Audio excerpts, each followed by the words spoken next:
Gustavo. Okay. Gustavo, I'm going to start right off at the beginning with some good news.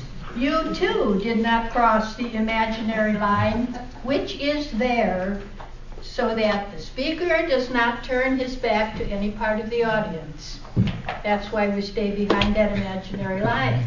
And you stayed right here. I know the time more than once when you were out among the audience. And we have broken you of that habit. Good thing. You're a very smooth talker. Your voice almost lulls a person to sleep. It's so smooth. And I think that's a wonderful quality to have in the voice. People will listen to you very intently because you do have that smoothness when you speak. But you might want to use a little more vocal variety. Otherwise, people sometimes will be able to drift off instead of concentrating on what you're saying.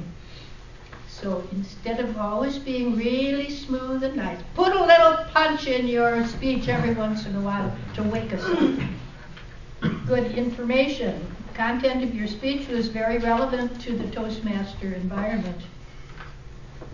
You defined the words that we use and their specific meanings when we're trying to persuade someone. Instead of saying, I want you to do this or that, you would use the word we. We think this, we would appreciate it, we would this or the other thing. That is more persuasive than if you just say, I want you to. Just say, we would appreciate it if, and so that way you can persuade people. I thought that was something I hadn't ever thought about before. Now your visual aid, you're supposed to use a visual aid here, and boy, I was dinging you up and down the whole speech until I found out you were planning to use the PowerPoint, which doesn't work. So you have this little itty bitty teeny thing here which says, this is my visual aid. What? But I can understand now why you weren't quite as prepared. However, you've been here a while and you know that sometimes that thing does not work.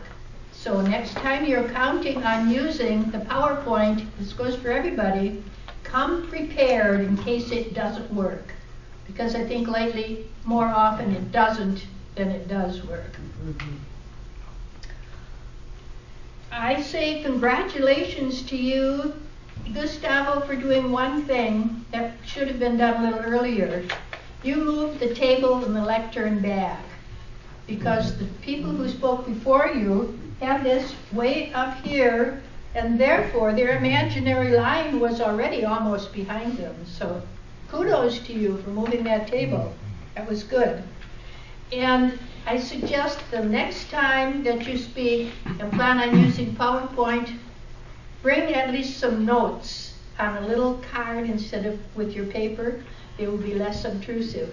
Good speech. We all learned a lot from it, and thank you for presenting it to us.